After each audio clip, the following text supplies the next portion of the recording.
Hello, my dear friends. How are you doing? Hope you are having an amazing day and not having to deal with drama. Ready for new stories I have for you today? Let's go to the first one. And don't forget to listen to the end of the story, guys, to hear my insights. Enjoy the stories, and don't forget to like and subscribe. And of course, don't forget to leave a comment. When I met Mark, I was 19 and he was 21. I was a quiet, bookish girl in college, still trying to find my footing in life. Mark was completely opposite of me, charismatic, confident, and full of ambition. He had this magnetic energy that made you feel special just being near him. We started dating after meeting in a literature class. It wasn't long before I fell completely in love. He proposed during a trip to the mountains when I was 23, and I remember thinking I was the luckiest woman alive.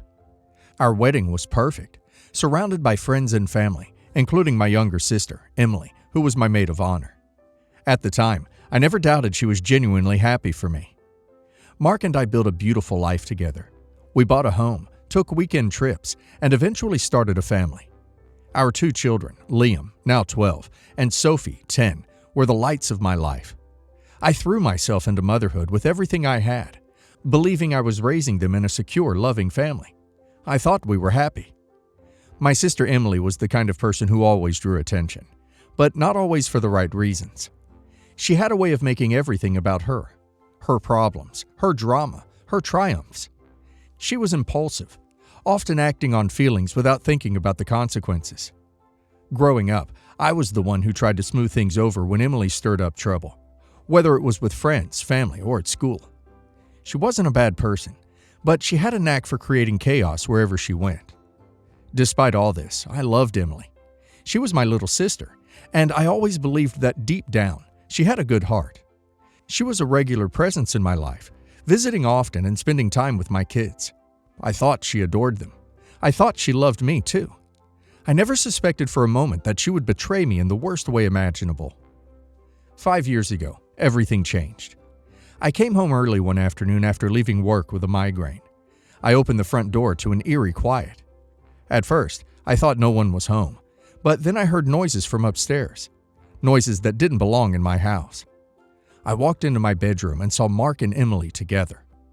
I don't remember much after that moment. My ears started ringing and my vision blurred. I stood there, rooted to the spot, while they scrambled for clothes and excuses. Mark tried to speak, but I couldn't hear him over the sound of my own heart shattering. Emily didn't even bother apologizing. She just stood there, looking defiant, and said, "We didn't want you to find out like this." I left the house that day and never came back. The divorce was swift and brutal. I couldn't look at Mark without feeling sick, so I let the lawyers handle most of it. He tried to justify what he'd done, claiming he fell out of love, and that we grew apart and Emily is the one who understands him. It was disgusting. Emily, on the other hand, acted as if she was the victim. She told our parents that she couldn't help who she fell in love with, as though that excused betraying her own sister. To their credit, my parents were horrified. They cut ties with Emily completely, disowning her and refusing to have any contact with her. I didn't ask them to do that, but I was grateful they supported me. Mark and Emily got married a year later and had twins, Ava and Lucas, now 4. I tried my best to focus on raising Liam and Sophie, shielding them from the chaos as much as I could. It wasn't easy. They had to visit their father and his new wife, a woman they once called Aunt Emily, and it caused a lot of confusion and resentment. Last year, Mark was diagnosed with a heart condition. He passed away unexpectedly 6 months ago, leaving Emily alone with 2 young children.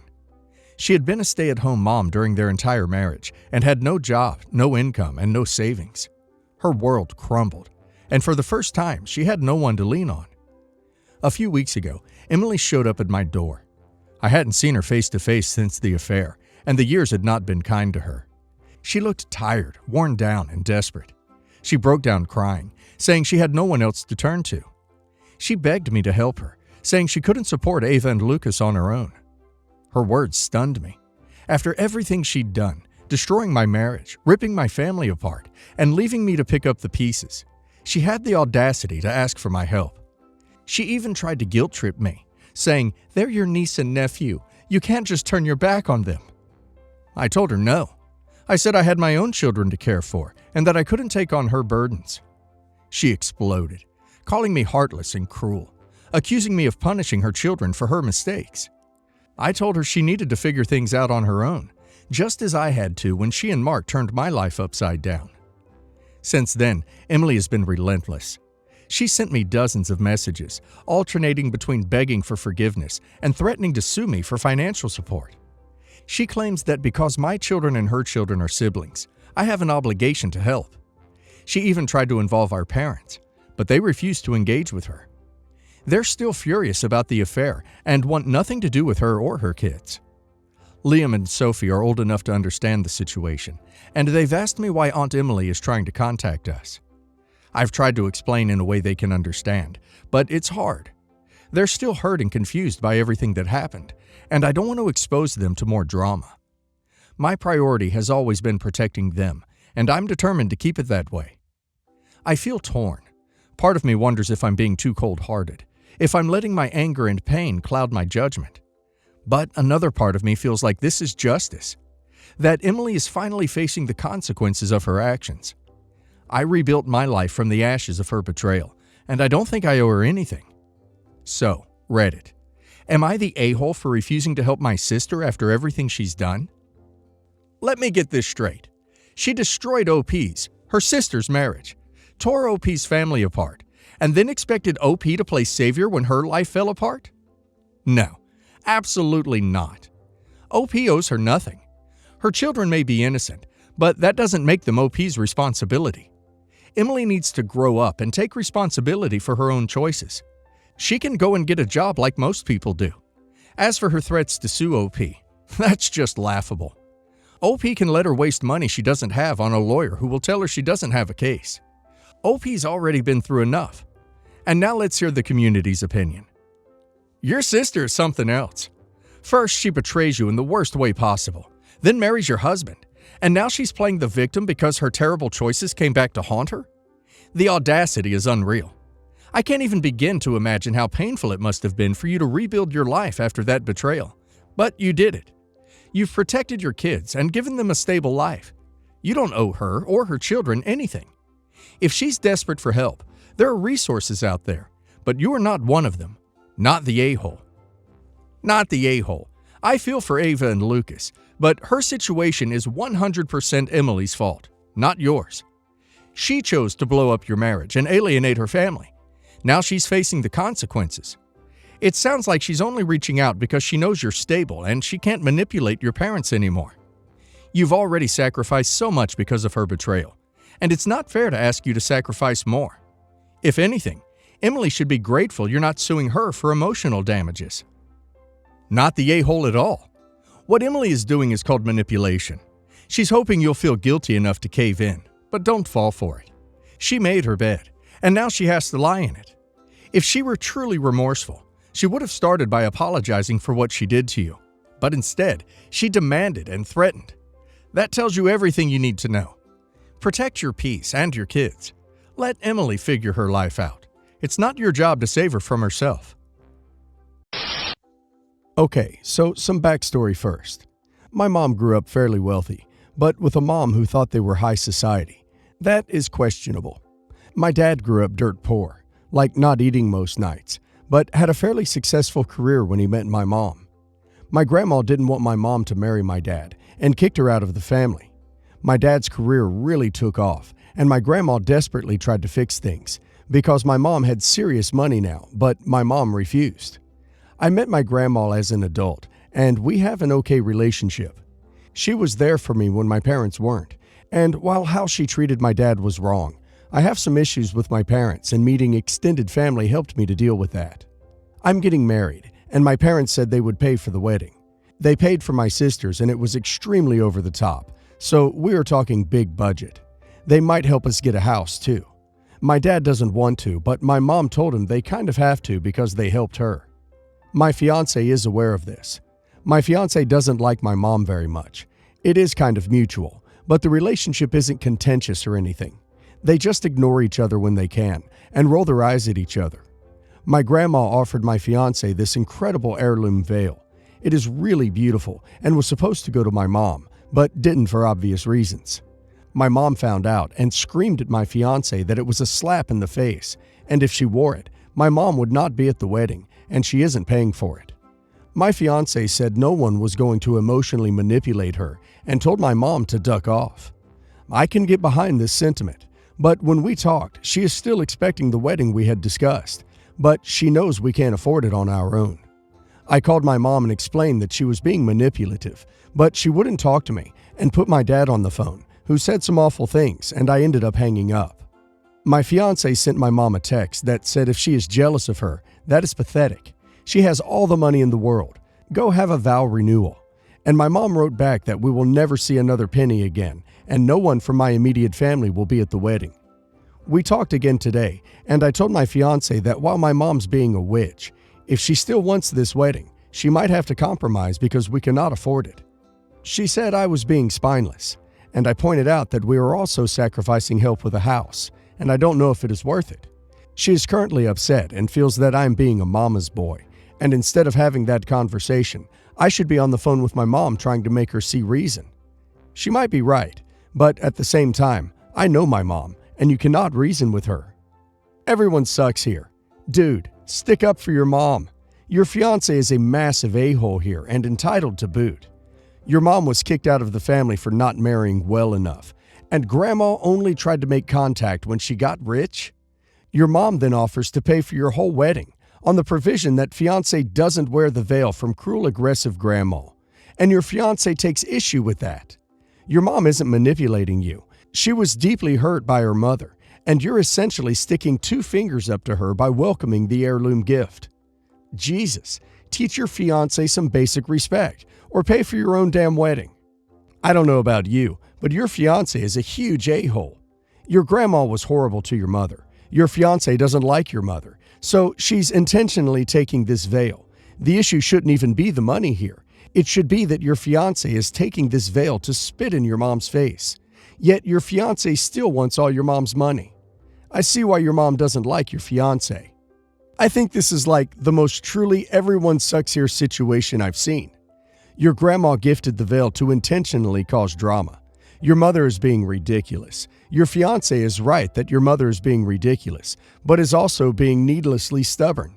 And she needs to propose how the wedding will be modified or paid for. You're trying to get your fiancé to accept your mother's manipulation for money, which is an extremely bad precedent to set, even if the veil itself shouldn't be this big a deal. I think your best bet is to pay for your wedding and house yourself, even if it's not as good. You don't want to be beholden to any of these people. Hi, background. I come from a wealthy family and had a lot of help paying for my own wedding, of which I'm thankful and grateful. So I had a very expensive beaded, bejeweled 12-foot cathedral veil, and also used a show-stopping heirloom family piece of jewelry that every female in my family has gotten married in for the last few generations. I have a friend, A, who's getting married and is paying for the wedding without family help. She's on a tight budget. My veil would look fabulous with her dress, as would the heirloom piece of jewelry. They're both statement pieces. I've already given her a lot of leftover things for my wedding: decor, furniture, accessories, and the like, which was 6 years ago. And I didn't know A very well then, so she wasn't invited. I also hooked her up and got her a great deal with the venue she's using. It's the same as the one I used. My friends are all putting a lot of pressure on me to let her use my veil and the heirloom jewelry, which I wouldn't mind, except I haven't been invited yet. I'm honestly too embarrassed to ask my friends if they've received invites, and they're all much closer to her than I am, and I get social anxiety about that kind of stuff. I asked my closest friend about it a few months ago, and she hadn't received her invite then either, but that I should offer it up anyways, because money isn't an issue for me, which honestly it's not. My friends have mentioned the veil and jewelry to A, so I know in the back of her mind she's expecting them, but hasn't said anything directly to me about it. A talks about the wedding around me a lot. I've seen the dress, flower girl dresses, the flower arrangements, and I know her fiancé a little. We're well past the point when a save the date would be appropriate, and I know the wedding date because I looked up her registry online. Also, ironically, I will be the one hosting her wedding shower because I have the largest house and have hosted a whole bunch of showers there. I've hosted all of our other friends' showers, so they're expecting me to host this one. The comments about my veil are coming almost daily now, and I've had to take it out of the preservation box to use it. My friends are mad because A's paying out of pocket and doesn't have the support I did, and argue that the items are going to waste and were too expensive to use just once. I agree on that, but I don't want her to borrow the jewelry and veil if I'm not invited. It's not an issue of her damaging it. It did cost a fortune, and I'd be happy to share it, but it's just an ego thing, honestly, which makes me feel like I may be the a-hole. However, I know I'd be heartbroken to see my veil and jewelry show up in her Insta and Facebook for an event I wasn't invited to. Am I the a-hole if I don't offer up the veil and jewelry until there's an invite? At this point during my wedding, I'd sent out both my save the dates and the invites, and I'm too awkward to just straight up ask her, especially since she wasn't invited to my wedding. Not the a-hole. You've already given so much, and it's a huge jerk move for people to just expect this from you just because you were better off financially. They are expecting a huge amount from you, like hosting the shower. As for not getting invited, I would refuse to host the shower, saying you didn't want to impose yourself on the wedding when clearly that's the maid of honor's job. Let's see how fast your invite comes then. Not the a-hole. Your veil and heirloom jewelry are pretty personal items. It's not okay that your friends are pressuring you to share them. You have already helped out with plenty of things. Not the a-hole. Your friends are taking advantage of you. I would state firmly and simply, I've given this some thought, and I'm not comfortable sharing such sentimental pieces. I'm sorry. Same goes for the bridal shower. You have zero responsibility towards anyone there. Normally hosting it is the maid of honor shtick, not someone who isn't even invited to the wedding. For duck's sake. I, 54 female, am the mother of a daughter, E, 24 female, and a son, F, 21 male. I also am the stepmother of 2 women, L, 37 female, and J, 35 female. When I met my husband, 56 male, 26 years ago, he was already divorced for 6 years from his ex, D, 56 female. When we first decided to get married, I had a discussion with D and the girls, and we came to the conclusion that I would be treated as an aunt, as the girls did not want another parental figure. When L and J got married, they wanted me to be a regular guest and not a part of their party. I was okay with that. The same thing happened when they had kids, except the kids call me Grandma OP. By the way, this is not coming from D. Her and I are great friends, as close as sisters. So E found out she was pregnant a year ago and was already engaged by then. I organized her baby bridal shower, and my gift to her was a handmade baby outfit, a framed cross-stitch baby room sign with his initials, a handmade veil, and a hand-stitched handkerchief with her future initials. A few days later, during a family dinner, Elle said that she felt kind of left out that E got handmade gifts, while all I got her was something off her register. I replied that what E got were traditional gifts from my side of the family, and that I didn't want to burden her and Jay with them. Fast forward to my daughter's wedding day, and while doing my whole Mother of the Bride speech, I brought out another gift tradition. It's a leather-bound journal with her initials embossed in gold leaf. It was started by my mom when I found out I was pregnant, with letters to my daughter every month. Then I took over the day she was born by writing letters every birthday and milestone. Now it was up to her husband to keep it safe and fill it. Elle and Jay again said that they felt I was giving her very thoughtful gifts, while I bought whatever from their registries, and that I was treating my soon-to-be biological grandson better than their kids, even though their kids love me the same way they love Dee. I again said that this was a family tradition and that I did not want to overstep. Then, this Thanksgiving, I thought that since they were so bothered, I made the same journals for the rest of the grandkids. They cost a pretty penny, and it took me literally weeks to finish. I thought Elle and Jay would be happy with them, but when I gave them to them, they gave lukewarm thanks. Dee insisted to know what's wrong, and they said that they didn't want forced gifts. I was so upset that once I'd made sure the kids couldn't hear, I just went off on them. I said that they were the ones who didn't want to be part of my family traditions. I was just trying to be respectful, and when they wanted to, I did my best to include them.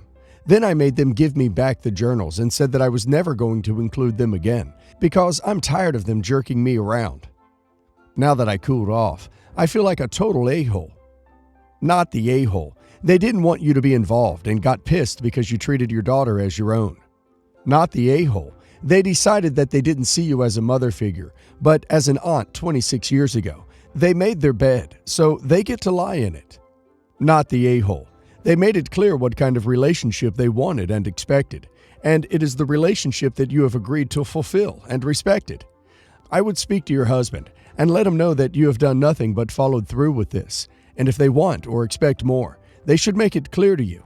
It doesn't sound like you were unwilling. So, I have this friend, Anna, 32 female.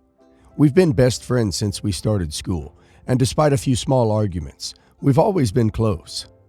About 2 years ago, my now husband and I decided to get married after 10 years of being together and 2 children. We set the date for about a month ago. I asked Anna to be my maid of honor, and she immediately accepted. About 7 months ago at my bridal shower, Anna excitedly announced she was pregnant. She doesn't have a partner, so she told everyone how she was using donated sperm. I was so happy for her. She assumed I was going to kick her out of the bridal party, and I told her it wasn't happening. She could do as much or as little as she wanted to, because I've been there, and I know how exhausting pregnancy can be. As the months progressed, Anna came to me and said she was feeling overwhelmed. She had deemed her pregnancy to be high risk because she was so tired and put herself on bed rest. I said it was no problem. If she still wanted to be in the wedding, I would make any accommodations for her so she could. She told me she wanted to come to the wedding, but not be in the bridal party anymore. I told her no problems. It was fine. Whatever made her happy. In the meantime, I took her to her appointments and she came to my dress fittings. I ended up asking another good friend to be maid of honor, and she was thrilled. The day of the wedding comes, and Anna turns up in her maid of honor gown. No problems. I assume she just felt beautiful in the dress, and proceeds to tell everyone that I'd kicked her out of the wedding because I was jealous of her pregnancy, and I didn't want a fat girl in my wedding pictures. Everyone kept this well hidden from me on the day, but in at least 5 of the videos from the wedding, you can clearly hear Anna talking about me, telling people that I'm such a horrible friend and that I'm jealous because she's pregnant. I was shocked, and the next time I caught up with Anna, I asked her what the problem was. I tried to be accommodating, but she insisted on not being in the wedding. It was her choice. She said it was just a joke and she was just being funny. It wasn't a big deal.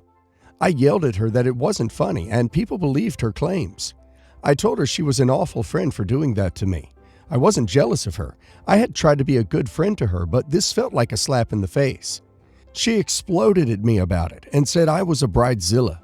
I told her to leave my house, and we haven't spoken since. Now she is saying that I was verbally aggressive to her for being pregnant and ruined her pregnancy by making it all about me and my stupid wedding. Am I the a-hole? Update. I just heard through a mutual friend that apparently once I got engaged, she was saying that she should have been married first because I had kids first. She initially was going to wear a white maternity dress to the wedding, but everyone told her not to. So she planned all of this. I feel really stupid for trusting her so much, but lesson learned. I'll never speak to her again now. Not the a-hole. She's been setting you up to be the bad guy in her narrative since before the pregnancy announcement. Are you sure you were close before this? We always were super close. She's always been there for me, and I've always been there for her. It's only since I said I was getting married that things went weird. Not the a-hole. This girl is absolutely not your friend. I'm genuinely baffled by her behavior at your wedding, and she has the audacity to still try and play the victim. You didn't make her pregnancy about you. She made your wedding about her. Just block her everywhere. You're better off without her in your life. Anna is jealous. It's very telling that she chose your bridal shower to announce her pregnancy. Everything she's done has been to pull the focus onto her or to spoil things for you. She may have been your friend in the past. She isn't now. Definitely not the a-hole.